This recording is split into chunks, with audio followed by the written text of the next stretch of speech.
दोस्तों, hello, good morning all of you. मैं धर्मेंद्र कुमार आप सभी छात्रों का हार्दिक अभिनंदन करता हूं। मेरा चैनल जो है मैथ सर्जिकल स्ट्राइक के नाम से है। तो मेरे दोस्तों, आप लोग जो है मेरे इस चैनल पर बने रहिए। और आज खास करके मैं साइंस से कुछ एक टॉपिक में चुना हूँ और उस टॉपिक का नाम है, जो कि आपकी स्क्रीन पे दिख रहा होगा, पादप में पोषण। तो आज हम पादप में पोषण के बारे में हम विशेष जानकारी प्राप्त करेंगे। इसलिए मेरे दोस्तों, आप बने रहिएगा। मैं आप लोगों से विनती कर रहा हूँ कि ज़्यादा नहीं, 15 से 20 मिनट का ये क्लास रहेगा। मेरा कॉन्सेप्ट क्लास है ये। और जब आप कॉन्सेप्ट को आप सही तौर तरीके से सीख लेंगे, तभी जो है आप क्वेश्चंस को सॉल्व करने में आप कामयाब होंगे। तो आइए हम चलते हैं, आपको पादप से संबंधित कुछ जानकारी बताएंगे और इसको सही तौर तरीके से आपको सीखना है। सही तौर तरीके का मतलब मैं आप लोगों से निवेदन यही करूँगा कि मेरी आवाज़ जो है, मेरी आवाज़ को आप अपनी आवाज़ बनाकर आप माइंड को कंसंट्रेशन करके आप देखेंगे। जैसा मैं बोल रहा हूँ वैसा ही आपको करना है। लाइफ एक छोटी सी है और इस छोटी सी लाइफ में हमें हमेशा कुछ ना कुछ सीखते रहना चाहिए। यही हम पूर्वजों से और आने वाले कल से भी सीख रहा हूँ। तो इसलिए हमें कुछ ना कुछ सीखना है। तो आइए चलते हैं। आपकी स्क्रीन पर एक प्लांट्स दिख रहा होगा। इस प्लांट्स का हम एनालिसिस करेंगे, इसका हम ऑपरेशन करेंगे। आखिर इस प्लांट्स का नाम लेते हुए आपको क्या महसूस हो रहा है, तो मैं आपको बता दूं। आपको महसूस जो होता होगा, तो सबसे पहले क्या दिखाई देता होगा? बड़े बड़े, जैसे बहुत बड़ा पेड़ है, इसमें तो छोटा दिखाई दे रहा, इसमें एक छोटा सा प्लांट्स दिख रहा है आपको। इसमें एक फूल दिख रहा है। दूसरा चीज़ क्या दिख रहा है? इसका स्टेम दिख रहा है। तीसरा क्या दिख रहा है आपको? इसमें जो है आपको पत्तियां दिख रहा है। और चौथा में जो आपको दिख रहा होगा वो आपको जड़ दिख रहा होगा, और एक सूरज भगवान वो दिख रहा है। इतना चीज़ तो हमें दिख रहा है। इसका मतलब है कि एक पेड़ में जो है पत्तियां होती है, तना होती है, और शाखाएं होती है, और जड़ होती है। और हम आज पढ़ेंगे इसी से संबंधित हम फोटोसिंथेसिस के बारे में, जिसे हिंदी में कहते हैं इसको प्रकाश संश्लेषण। तो आज हम प्रकाश संश्लेषण, नाम भले छोटा है लेकिन इसका काम जो है बहुत बड़ा है। और प्रकाश संश्लेषण समझ जाने के बाद जो है प्लांट से संबंधित यानी बहुत कुछ जो है आपको यानी जानकारी मिल जाएगी। उससे संबंधित जो है आगे जो है आप क्वेश्चंस को सही ढंग से टैकल कर सकेंगे। इसलिए मैं बहुत सारा की पॉइंट्स बताऊंगा, उसको आप समझना है। कैसे समझाएंगे वो मैं मेरे ऊपर छोड़ दीजिए कि मैं आपको कैसे समझाऊंगा। आपको याद होता है या नहीं होता है, ये 15 मिनट के बाद जब मेरा टेस्ट होगा, उस टेस्ट में जब आपसे क्वेश्चन नहीं बनेंगे, तब समझ लीजिएगा कि मेरा जो कॉन्सेप्ट था वो सही नहीं था। इसलिए 15 मिनट का जो ये क्लास है, इस क्लास को आप धैर्यपूर्वक जो है अपने धैर्य बनाते हुए आप इसको देखिए और मेरी आवाज़ को सुनिए। अपनी कानों तक जो है उस आवाज़ को जाने दीजिए बेफिक्र, कहीं इधर उधर दिमाग को भटकाइए नहीं। तो आइए हम चलते हैं। आपको सूरज महाराज से शुरू करूंगा मैं, सूरज भगवान से लेकर शुरू करूंगा प्लांट में पूरा। तो आइए चलते हैं, देख लीजिए ये फोटोसिंथेसिस की बात कर रहा हूँ। तो फोटोसिंथेसिस में क्या चीज़ दिख रहा है वो देख लीजिए। सनलाइट दिख रहा है, और क्या दिख रहा है? पत्तियाँ दिख रहा है, और क्या दिख रहा है? जड़ें दिख रहा है, वाटर। और इसमें से हम क्या दिख रहे हैं? यहाँ पर जो लिखा होगा oxygen out, light energy, chloroplast, carbon dioxide और वाटर। तो ध्यान में रखिएगा कि फोटोसिंथेसिस की जो क्रियाएं होती है वो सनलाइट की ही उपस्थिति में होती है। विदाउट सनलाइट यानी किसी प्रकार का हम प्रकाश को अगर उत्पन्न करेंगे तो उसमें जो है फोटोसिंथेसिस की क्रियाएं नहीं होगी। पहला नंबर क्यों नहीं होगी? क्योंकि सनलाइट में जो प्रकाश होती है उसमें एक मुख्य चीज होती है जिसका नाम है अवरक्त प्रकाश। तो अवरक्त प्रकाश के ही कारण, अवरक्त किरणें के ही कारण जो है वो फोटोसिंथेसिस की क्रियाएं होती है। अगर अवरक्त किरणें को निकाल दिया जाए सूर्य के ही प्रकाश से तो वह जो रासायनिक अभिक्रिया में वो भाग नहीं लेती है। वो जनरली जो हम इस तरह से जो प्रकाश जो कि हम मोमबत्ती को जलाकर हम बिजली में जो देखते हैं वो लाइट, तो ये सब लाइट जो है वो प्रकाश संश्लेषण की अभिक्रिया में भाग नहीं लेती है। तो सीधी सी बात हो गई कि प्रकाश संश्लेषण में वो कौन सी किरणें की उपस्थिति के कारण होती है, तो अवरक्त किरणें की उपस्थिति के कारण हम वो वैल्यूबल माना जाता है। तो पहला तो मोटा मोटी हम समझ गए कि प्रकाश यानी लाइट यानी सूर्य की प्रकाश पहला नंबर हो गया। दूसरा चीज इसमें मैं भाग लेने में जो पेड़ पौधे का कौन सा हिस्सा भाग लेता है, समस्या उत्पन्न होती है, सवाल उठता है कि प्रकाश संश्लेषण में पेड़ पौधे का कौन सा हिस्सा, कौन सा भाग यानी भाग लेता है। तो हम आपको बता दूं कि इनमें से जो अधिकांश जो क्रियाएं होती है, अधिकांश जो यानी फोटोसिंथेसिस की क्रियाएं होती है, इसमें जो है सबसे पहले जो है आप पत्तियां हरे भरी आपको पत्तियां ज़्यादा मात्रा में दिखाई देती है। पेड़ जो है, पेड़ पत्तियों की वजह से ही दिखता है, अगर पत्तियां नहीं है तो पेड़ का कोई महत्व नहीं रह जाता है। तो पत्तियां, हालांकि कोई भी चीज को बिल्डअप करने में सभी का महत्वपूर्ण भूमिका होती है, लेकिन उनमें से सबसे ज्यादा जो महत्वपूर्ण भूमिका होती है वो पत्तियां की होती है। तो हम लोग आज जानेंगे कि आखिर पेड़ पौधे के कहाँ कहाँ जो है प्रकाश संश्लेषण की अभिक्रियाएं होती हैं, यानी कहाँ पर हो सकती है। तो इसमें से अधिकांश जो है 90% जो है यानी प्रकाश संश्लेषण की क्रियाएं होती है वो होती है यानी कहने का मतलब पत्तियों में। इसीलिए पत्तियों को खाद्य पदार्थ का जो है यानी गोदाम कहा जाता है, उसको हम पावर हाउस, जिस तरह से मनुष्य का जो पावर हाउस है माइटोकॉन्ड्रिया बोलते हैं, उसी तरह पेड़ पौधों का जो उत्पाद का जो यानी खाद्य पदार्थ का जो पावर हाउस है वो पत्तियां ही है। क्योंकि सारा खेल होता है, खेल वेल जितनी भी होता है वो सारे पत्तियों में होता है। अब देखिए पत्तियों में क्यों होता है, आखिर क्या वजह है कि पत्तियों में सबसे ज्यादा यानी अभिक्रिया प्रकाश संश्लेषण की क्रिया होती है। तो पत्तियों में इसलिए सबसे ज्यादा यानी प्रकाश संश्लेषण की अभिक्रिया संपन्न होती है क्योंकि यानी पत्तियों में जो होता है वो क्लोरोप्लास्ट पाया जाता है, क्लोरोप्लास्ट। और क्लोरोप्लास्ट जो है वो जाली टाइप का, बिंदा बिंदा टाइप का आप देखेंगे, जाली टाइप का, अगर गौर से आप पत्तियों को देखेंगे तो बिंदा बिंदा जाली टाइप का होता है, उसी को हम बोलते हैं क्लोरोप्लास्ट। और इसी क्लोरोप्लास्ट से जो है वो क्या होता है कि कार्बन डाइऑक्साइड जो है वो इन करता है। कार्बन डाइऑक्साइड जो है इसी पत्तियों में जो क्लोरोप्लास्ट है, क्लोरोप्लास्ट के अंदर आता है। सूर्य का प्रकाश भी क्लोरोप्लास्ट में आता है।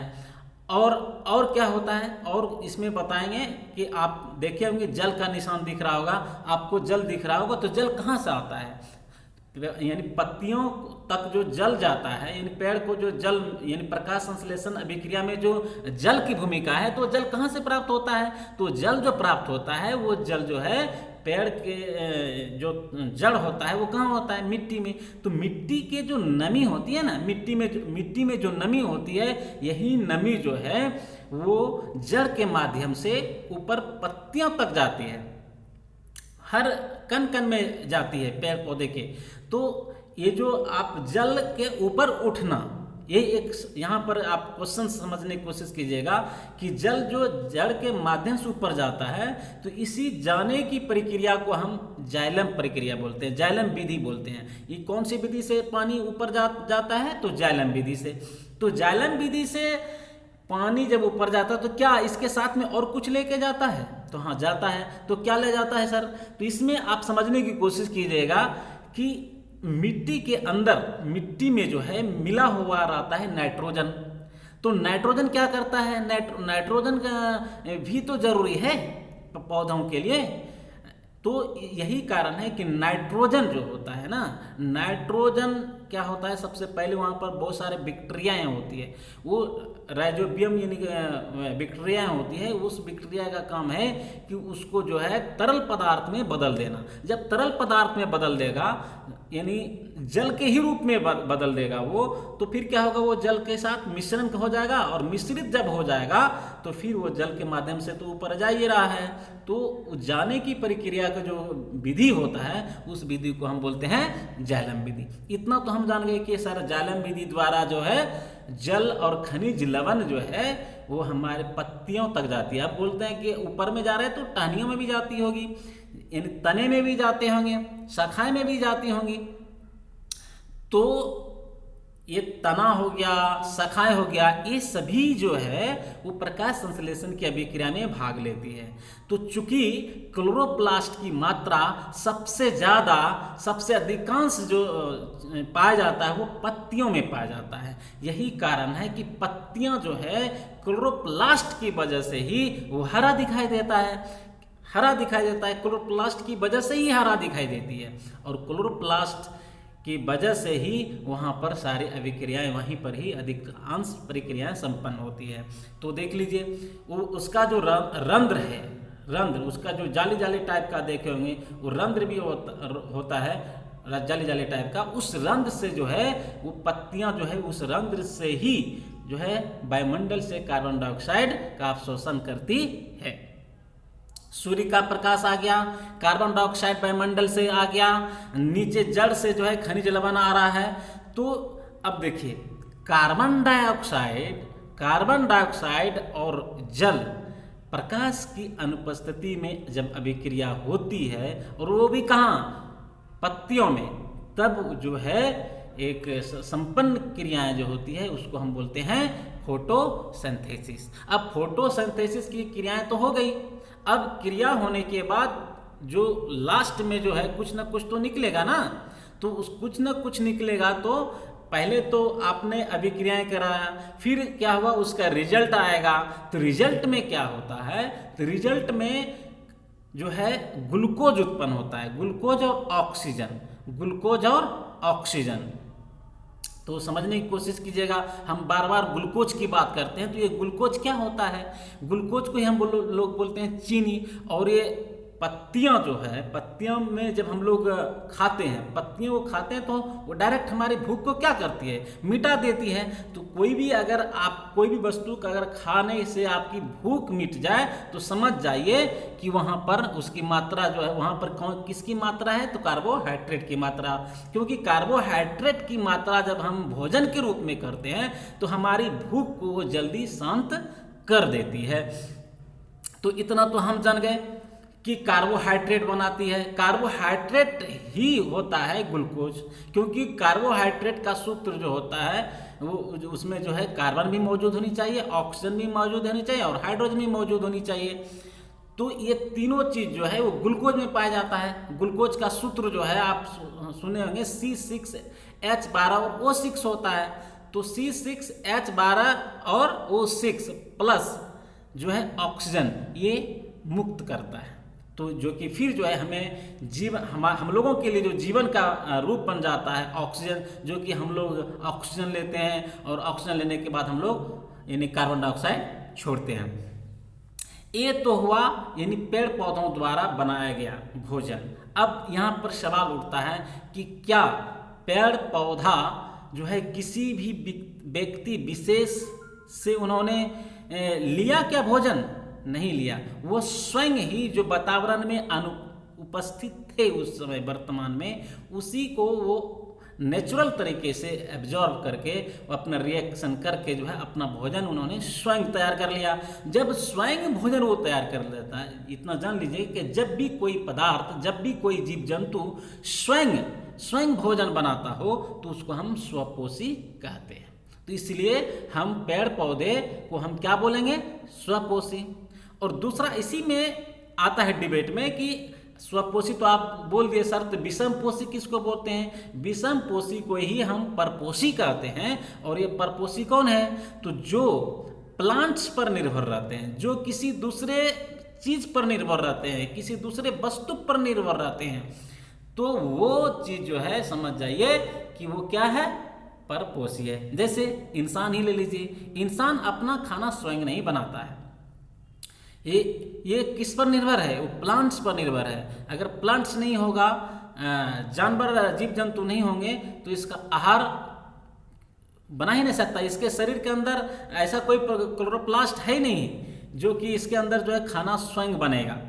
ठीक है, तो चूंकि मनुष्य जीव जंतु जो है वो खाना स्वयं नहीं बनाती है, इसीलिए हम जो है यानी मनुष्य को और जो जीव जंतु है उसको हम परपोषी कहते हैं। ठीक है, यहाँ पर आप देख लीजिए, थोड़ा सा मैं रिप्लाई कर कहूँगा। देखिए सनलाइट है, ये यहाँ से फूड रिड्यूस कर रहा है, और यहाँ पर एंजाइम भी लेता है, एंजाइम भी दे रहा है, और कार्बन डाइऑक्साइड ये ले रहा है, वाटर ये ले रहा है। तो ठीक है, अब देखिए खाना तो तैयार कर लिया पौधे ने, प्लांट्स ने खाना तैयार कर लिया। अब ये खाना जाएगा कैसे?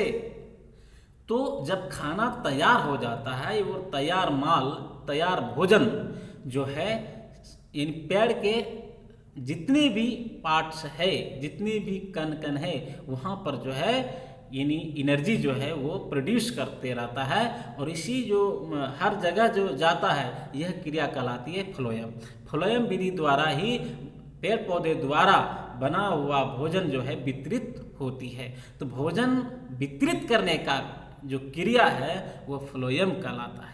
फ्लोएम विधि के माध्यम से ही पेड़ पौधे के आंतरिक संरचनाओं में यानी भोजन पहुंचती है। तो देख लीजिए ये पीपल का पौधा जो होता है वो सबसे ज़्यादा हरा भरा दिखाई देता है। यही कारण है कि सबसे ज़्यादा जो ऑक्सीजन मुक्त करता है वह है, कौन करता है? पीपल। तो सबसे ज़्यादा जो है करने का मतलब यानी हम लोग बोल सकते हैं कि प्रकाश संश्लेषण के क्रिया में सबसे ज़्यादा मात्रा में होती है। तो किस में होती है? तो पीपल के पौधे में भी होती है। हालांकि बहुत सारे शैवाल भी है जहाँ की बहुत ज़्यादा मात्रा में यानी होता है।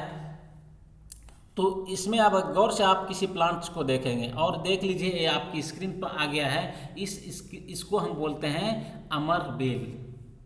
अमर बेल। अब देखिए अमर बेल क्या है? अमर बेल जो है यह पेड़ पौधे में आप देखे होंगे कि लिपटे पाया जाता है। क्यों पाया जाता है? अमर बेल जो है वो स्वयं अपना भोजन तैयार नहीं कर पाता है। अमर बेल जो है वह किस पर निर्भर है? जो पेड़ पौधा बनाता है उसके तना से वो फिर अपने को कवर कर लेता, उससे ले लेता वो। यानी अमर बेल भी जो है वो क्या है? परपोषी है, पादप है। एक उदाहरण है अमर बेल यानी परपोषी। ऐसे तो अधिकांश का लगभग जो है वो समझ लीजिए कि वह स्वपोषी है। जिसमें कुछ अपवाद है, गिने चुने हैं, उनमें से एक अमर बेल आता है जो कि परपोषी है। ये आपको गांव देहात में आपको मिल जाएंगे। अब यहाँ से मैं आपको समझाने की कोशिश करूँगा। ये आप देख लीजिए, ये चना का झाड़ है और ये चना के झाड़ का जो नीचे वाला जो पोर्शन होता है जिसको हम रूट बोलते हैं, चना झाड़ का रूट।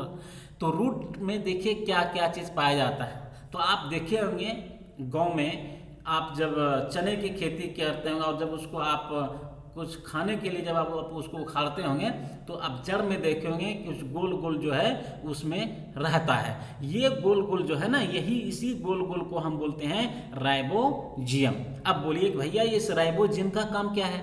तो राइबोजियम का काम जो कि मैं आपको बोला था कि राइबोजियम का काम यही है कि जो नाइट्रोजन जो मिट्टी में पाया जाता है ना, उस नाइट्रोजन को विलय में बदल देता है वो। ठीक है, वो विलय में बदलने का जो काम है वो राइजोबियम ही करता है।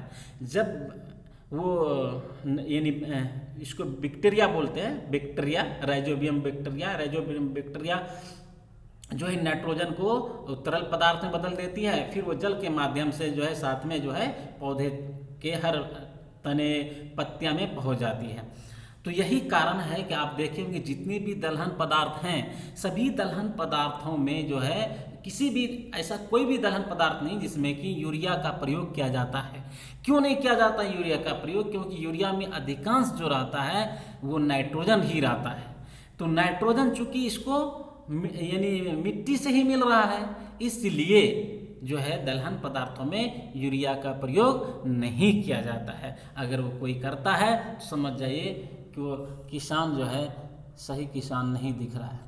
देखिए आपकी स्क्रीन पर एक आ गया, इसी का नाम है, इस चिन्ह को देखें, इस चित्र को समझने की कोशिश कीजिए। यह चित्र के माध्यम से मैं ये जानना चाहता हूँ कि इसको कहते हैं कीटभक्षी पौधे। तो हमें देखे होंगे कुछ कीटभक्षी पौधे भी हम लोगों को क्वेश्चन में आता है, भैया कौन कौन सा कीटभक्षी है। तो उनमें से मैं एक का तो नाम बता रहा हूँ, तो उसका नाम है पिचर प्लांट। यही पिचर प्लांट है जो कि आपको स्क्रीन पर दिख रहा होगा। इसी हम देहाती भाषा में इसको बोलते हैं, हिंदी में घटपर्णी। घटपर्णी, ये घटपर्णी। अब बोलिए कि ये क्या है भैया, कीटभक्षी है, तो ये स्वयं पोषी है क्या, नहीं दूसरे पर निर्भर हो गया ना फिर। तो ये भी परपोषी के ही अंतर्गत आते हैं। चूँकि ये जो है दौड़ दौड़ करके तो खाना बनाने के लिए जाता नहीं कहता आ बैल मुझे मार। तो इसमें बहुत सारे जो कीट पतंगे कीड़े मकोड़े होती है, वो कीड़े मकोड़े जो है इस पेड़ पौधे पर जाके रहने लगती है। तो उसी से जो है वो अपना भोजन शिकार कर लेती है और अपना भोजन तैयार, अपना खाना बना लेती है। इसीलिए इसको बोलते हैं कीटभक्षी। ये आप देख रहे हैं आपके स्क्रीन पर, एक चीज़ सुने होंगे कि शैवाल का आर्थिक महत्व एवं लाभ एवं हानियाँ। तो मैं दो चीज़ में डिफरेंट करके बताऊंगा कि शैवाल और कवक, शैवाल और कवक ये दोनों जो है एक दूसरे पर निर्भर रहता है। इसीलिए जब एक दूसरे से निर्भर हो, एक दूसरे पे डिपेंड हो, तो उस चीज़ को हम बोलेंगे सहजीवी क्रिया। सहजीवी के क्रियाओं पर आधारित ये जीवित रहते हैं। यानी शैवाल को भी जो है कवक की जरूरत होती है और कवक को भी जो है शैवाल की जरूरत होती है। दोनों एक दूसरे पे डिपेंडेंट है और एक दूसरे से अलग नहीं रह सकते हैं। अब बोलिए कैसे, तो इसके भी मैं उदाहरण आपको बता दूं। आप देखे होंगे कि शैवाल कहाँ उगते हैं, तो शैवाल पानी में होते हैं। पानी में जो उसको स्थान देता है तो शैवाल को, तो कौन देता है, शैवाल को स्थान देता है कवक। अब बोलिए कवक क्यों देता है, कवक को क्या है, कवक को भी ज़रूरत होता है, क्योंकि कवक जो होता है वो चूँकि डिकम्पोस्ट से उत्पन्न होता है। डिकम्पोस्ट से उत्पन्न होता है, डिकम्पोस्ट किसी भी पदार्थ को जब हम डिकम्पोज करते हैं, उसको सड़ाते हैं, गलाते हैं, तो उससे जो हमें प्राप्त होता है अभिक्रियाओं से, उसको ही हम बोलते हैं कवक। जैसे मैं उदाहरण स्वरूप दे दूं कि आप देखे होंगे कि आप गाय मरते हुए देखे होंगे। तो गाय जब मर जाता है तो उसको आप क्या करते हैं, घर के बाहर जो बहुत दूर के बाहर जो है वो उसको फेंक देते हैं। फेंक जब देते हैं तो उसको क्या होता है, उसको कुत्ता और कौवा और बहुत सारी चील, गिद्ध सब उसको नोच कर खाते हैं। लेकिन फिर भी आप देखे होंगे कि उस गाय से या जो भी मरा हुआ जीव जंतु है उससे कुछ ऐसा चीज़ रिसाव होता है कि नीचे देखे होंगे बिल्कुल पट गया सा है। वो रिसाव जो होता है ना, उसी रिसाव से जो है बहुत पावरफुल होती है, बहुत एनर्जेटिक होती है। यही कारण है कि जहाँ पे यानी पशु मरे होंगे तो उसके आसपास देखेंगे बहुत यानी हरा भरा जो है घास उत्पन्न होता है और उसको मौजूद, क्योंकि वहाँ पर जो है ना वो वही फिर नाइट्रोजन की अभिक्रिया जो है उसमें कवक में तब्दील हो जाता है। तो यहीं से कवक उत्पन्न होता है। जब सड़े गले पदार्थ से ही हमें कवक की प्राप्ति होती है। तो कवक क्या कवक तो स्वयं भोजन बनाते नहीं है। तो ये किस पर डिपेंड हो जाता है, ये डिपेंड हो जाता है शैवाल पर।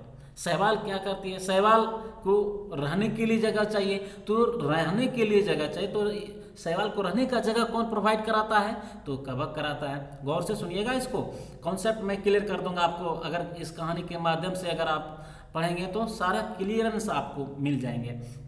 देखिए, शैवाल को जरूरत था आवास की, वो प्रोवाइड किसने किया, कवक ने किया। कवक को चाहिए भोजन, ये किसने प्रोवाइड किया, शैवाल ने।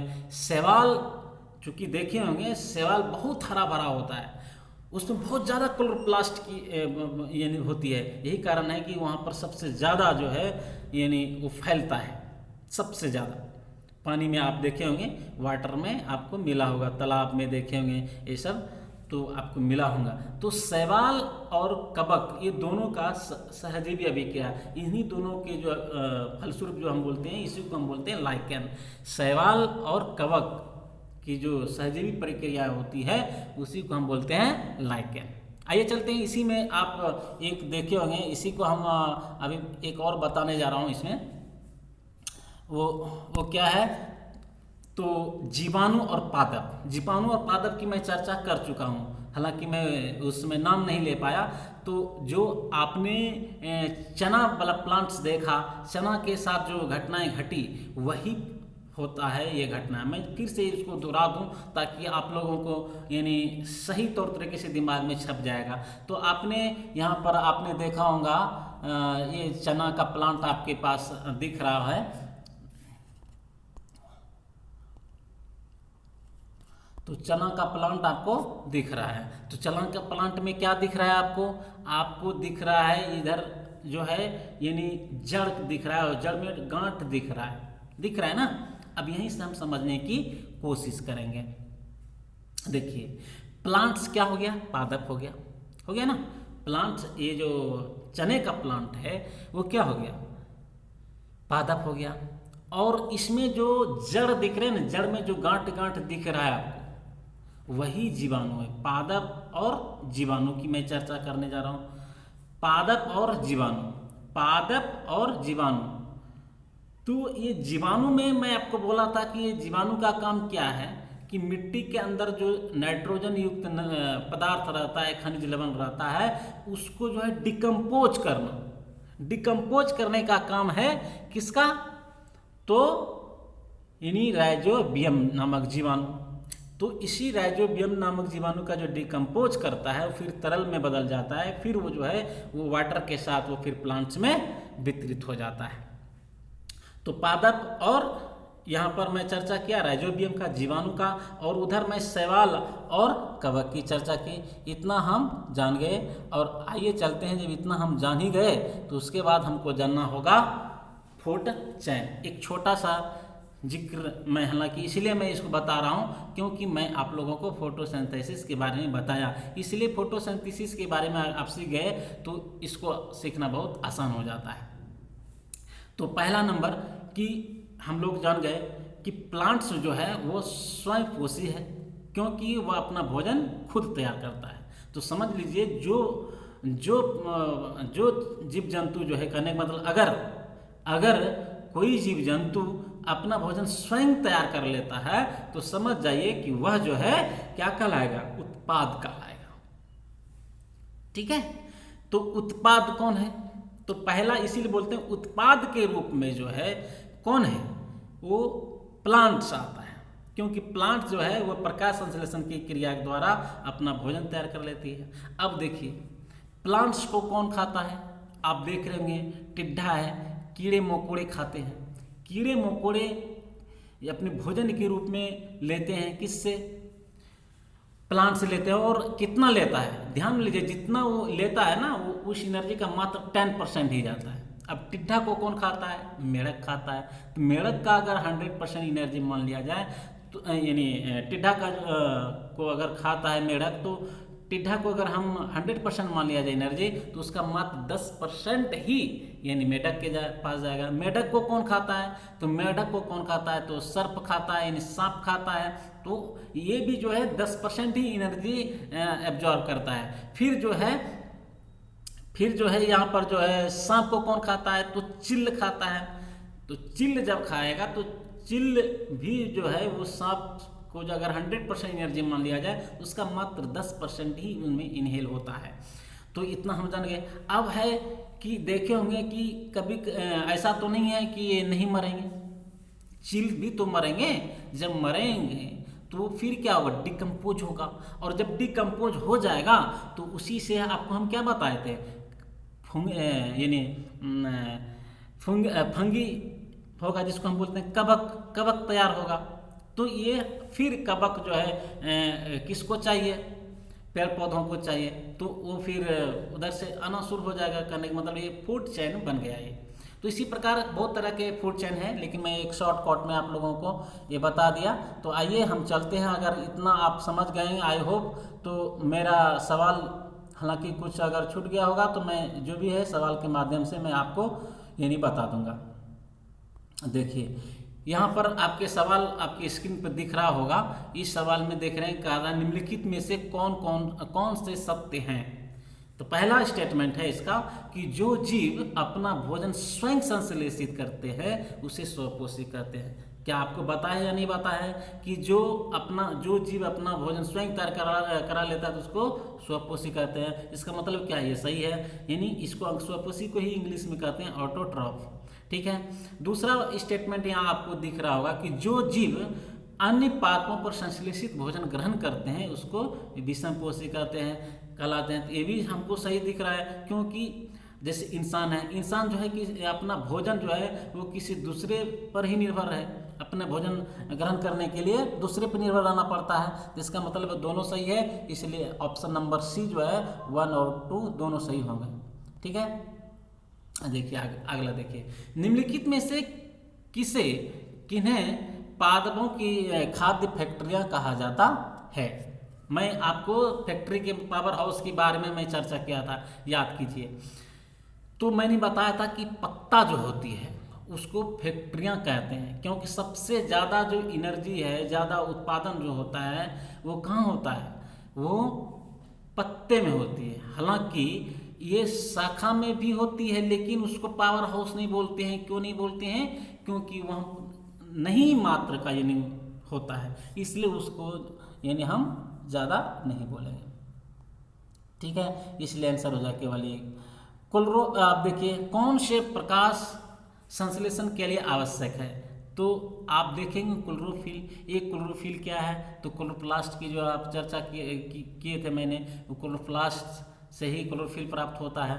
क्लोरोफिल की वजह से ही यानी वह हरा दिखाई देता है। और सूर्य का प्रकाश सनलाइट के बारे में तो मैं चर्चा की ही थी। कार्बन डाइऑक्साइड जो कि वायुमंडल से मिलता है, और जल जो कि यानी मिट्टी से प्राप्त होता है। तो ये चारों चीज़ जरूरत है, इसलिए ऑप्शन में जो चारों होगा वही सही होगा। 1 2 3 4। ठीक है, राइट आंसर हो जाएगा डी। और अगला क्वेश्चन है, चौथा क्वेश्चन है कि प्रकाश संश्लेषण के संदर्भ में निम्नलिखित में कथन पर विचार कीजिए। कथन पर विचार कीजिए। हालांकि मैं क्वेश्चन पढ़ा कि नहीं, पीछे वाले में थोड़ा ठीक है पढ़ा था। ठीक है, आगे चलते हैं। इसमें देखिए, तो प्रकाश संश्लेषण की प्रक्रिया द्वारा ऑक्सीजन गैस तथा कार्बोहाइड्रेट बनाता है। देखिए मैं आपको बोला था कि प्रकाश संश्लेषण की प्रक्रिया द्वारा जो हमें इनपुट मिलता है, जो कि हमें बना हुआ पदार्थ मिलता है, अभिक्रिया के फलस्वरूप जो बनता है, उस बनने वाले पदार्थ में ऑक्सीजन भी है और दूसरा कार्बोहाइड्रेट है, जिसकी मैं ग्लूकोज की चर्चा किया था, जो कि C6H12 और O6 जो बोले थे ग्लूकोज का ही सूत्र होता है। ठीक है, तो ये भी पहला राइट है। दूसरा बोल रहा है कि पत्तियों के अलावा पादपों के दूसरे हरे भागों में भी प्रकाश संश्लेषण होता है क्या। तो मैं आपको बता चुका था कि पत्तियों के अलावा भी कुछ होते हैं, कुछ ऐसे भाग जो कि प्रकाश संश्लेषण की विक्रिया में भाग लेती है। जैसे मैंने आपको बताया था कि तना, और बताया था मैंने उसकी शाखाएं, लेकिन यहाँ पर नाम मात्र का होता है। हालांकि ये भी कथन सही ही है, इसलिए 1 और 2 दोनों सही होंगे, इसलिए आंसर हो जाएंगे सी। अगला सवाल है कि पादपों के संदर्भ में निम्नलिखित कथनों पर विचार कीजिए। तो पादप के संदर्भ में अब आप पादप पे आ जाइए, दिमाग को कॉन्सेंट्रेट कीजिए। तो पादप में पहला गुण क्या है? वो तो आप जानते हैं कि भोजन स्वयं संश्लेषित करते हैं, करेक्ट है। दूसरा क्या बोल रहा है कि पादप मृदा में उपस्थित नाइट्रोजन जड़ों की सहायता से प्राप्त करते हैं, ये भी सही है। पादप मृदा में जो उपस्थित नाइट्रोजन होता है वो जड़ों की सहायता से हमें प्राप्त करते हैं, इसलिए ये दोनों सही हो जाएंगे, ऑप्शन हो जाएंगे सी। निम्नलिखित में से बोलते हैं कि कौन सा पादप जो है कीटों को पकड़कर अपना आहार प्राप्त करता है। तो उसके बारे में मैंने आपको बताया था, उसका नाम है घटपर्णी। घटपर्णी ऐसा प्लांट, इसको पिचर प्लांट भी इंग्लिश में इसको बोलते हैं। और यही पिचर प्लांट जो है अपना भोजन जो है वो पकड़ करके अपना आहार करता है। अब पकड़ने का मतलब ये नहीं कि वो दर्पण लगा देता है, ऐसा नहीं है, दौड़ लगा देता है, ऐसा नहीं है। वो उसके खुद ब खुद उसके प्लांट्स के घटपर्णी के ऊपर ही बहुत सारे जीव जंतु यानी कीड़े मकोड़े जो आ जाते हैं और उसी को धीरे पकड़ करके वो अपना भोजन बना लेता है। आगे देखिए कि निम्नलिखित कहता है कथनों पर विचार कीजिए। निम्नलिखित कथनों पर विचार कीजिए। तो पहला है कि वह पोषण जिसमें कुछ जीव एक दूसरे के साथ रहते हैं तथा अपना आवास एवं भोजन एक दूसरे के साथ बांटते हैं तो उसको बोलते हैं सहजीवी संबंध। इसको साइम्बायोटिक रिलेशनशिप कहते हैं। ये भी सही है, क्योंकि मैं आपको बताया था जब एक दूसरे पर डिपेंड हो जाए तो उसको हम क्या बोलेंगे, सहजीवी बोलते हैं। उदाहरण के लिए हम लाइकेन का किए थे कि यानी कबक, शैवाल और कबक की मैं उदाहरण दिया था, उसको याद कीजिए। अगर उसको याद करेंगे तो ये सारा हो जाएगा। अब देखिए वह पोषण जिसमें जीव किसी मृत एवं विघटित जैविक पदार्थों से पोषण प्राप्त करते हैं तो उसे कहते हैं मृतजीवी पोषण कहते हैं ना। जैसे हम डिकम्पोज की बात करते थे कि जब कोई जीव जंतु मर जाता है, वो सड़ जाता है, गल जाता है, तो उससे जो हमें न्यूट्रिशन मिलता है उसको हम कहते हैं मृतजीवी पोषण। ठीक है, तो ये दोनों क्या हो जाएंगे, सही हो जाएगा, सी नंबर ऑप्शन। अब देखिए अगला सवाल है कि कौन से सहजीवी संबंध के उदाहरण हैं। तो सहजीवी के लिए मैं आपको बताया था, दो उदाहरण तो मैंने पेश कर ही चुका था। पहला मैंने शैवाल और कवक का युग्म बताया था, दूसरा मैंने पादप और जीवाणु की बात किया था, जो कि चने वाला प्लांट वाला, और मैं एक शैवाल लाइकेन की जो मैं बात कर रहा था। तो ये दोनों ही सही होंगे, 1 और 4 इसका ऑप्शन सही होंगे। शैवाल और जीवाणु नहीं होंगे, कवक और जीवाणु नहीं होंगे, इसलिए ऑप्शन नंबर जो होंगे 1 और 4 यानी ऑप्शन नंबर सी। ठीक है, अगला सवाल है कि पादप के किस भाग द्वारा प्रकाश संश्लेषण हेतु वायु से कार्बन डाइऑक्साइड ली जाती है। तो वायु मैंने आपको बताया था कि कार्बन डाइऑक्साइड जो लिया जाता है वायुमंडल से लिया जाता है, लेकिन क्लोरोप्लास्ट के कौन से हिस्से से लिया जाता है। तो मैंने आपको छिद्र छिद्र की टाइप का नाम बताया था जिसको हम रंध्र बोलते हैं, उसी से कार्बन डाइऑक्साइड ली जाती थी, इसलिए ऑप्शन बी नंबर सही हो जाएगा। इसलिए अगला सवाल है प्रकाश संश्लेषण प्रक्रम द्वारा पौधे कार्बोहाइड्रेट का संश्लेषण करते हैं। यह कार्बोहाइड्रेट निम्नलिखित में से किससे मिलकर बना होता है। तो मैंने कार्बोहाइड्रेट की भी मैंने चर्चा की थी, तो आपको याद कीजिए मैं ग्लूकोज की बात किया था और ग्लूकोज का मैं सूत्र भी बताया था आपको, C6H12O6। तो C6H12 और O6 जो है उसमें क्या क्या चीज़ आपको मिला, कार्बन, ऑक्सीजन और हाइड्रोजन। तो इसमें कार्बन, हाइड्रोजन और ऑक्सीजन ही होंगे, इसलिए 1 2 3 सही होंगे और शेष गलत हो जाएंगे। तो 1 2 3 किस में आता है, ऑप्शन नंबर बी, इसलिए ऑप्शन नंबर बी जो होंगे वो सही होंगे। अगला सवाल है कि दालों की फसल के संबंध में निम्नलिखित कथनों पर विचार करें। तो इसके बारे में, दाल के बारे में मैंने आपको चर्चा की थी कि दालों की फसलों के लिए उन्हें मृदा में नाइट्रोजनी उर्वरक देने की आवश्यकता नहीं पड़ती है। सही बात है, क्योंकि वो मिट्टी से ही वो प्राप्त कर लेता है दलहनी फसल, क्योंकि उसमें राइजोबियम नामक एक जीवाणु उसमें मौजूद होता है उसकी जड़ों में। इसलिए दूसरा कारण इसमें दिखा रहा है, देखिए, क्योंकि दालों की फसल मृदा से नाइट्रोजन ग्रहण नहीं करती है, बल्कि कुछ विशेष जीवाणु फसलों को नाइट्रोजन प्रदान करते हैं। दोनों सही है, इसलिए ऑप्शन ए हो जाएगा सही। बस यहीं तक है। आई होप आप इस सेशन से आपको समझ आ गई होगी कि मेरा पढ़ाने का क्या तरीका है। हालांकि जो भी त्रुटियां होगी मैं इस त्रुटि को दूर करने का ही प्रयास करूंगा, इसलिए आप लोग बने रहिए। अगर ये मेरा कॉन्सेप्ट आपको सही लगा हो तो मेरे लिए तो एक लाइक तो बनता है, बट इसलिए अगर मेरे चैनल को अगर आप लोग सब्सक्राइब नहीं किए हैं तो आप लोग जल्दी से जो है सब्सक्राइब कर लीजिए, ताकि आने वाला जितने भी मेरा वीडियोस हम अपलोड करेंगे उसकी जानकारी आप तक पहुंच जाएगी। और मैं रेगुलर जो है वीडियो आप लोगों को इसी प्रकार की जानकारी वाली वीडियो जो है, जो कि ऑल एग्जाम के लिए यानी प्रोवाइड होगी, यानी बेनिफिशियल होगी, मैं डालते रहूँगा। इसलिए बने रहिए। जय हिंद, थैंक यू।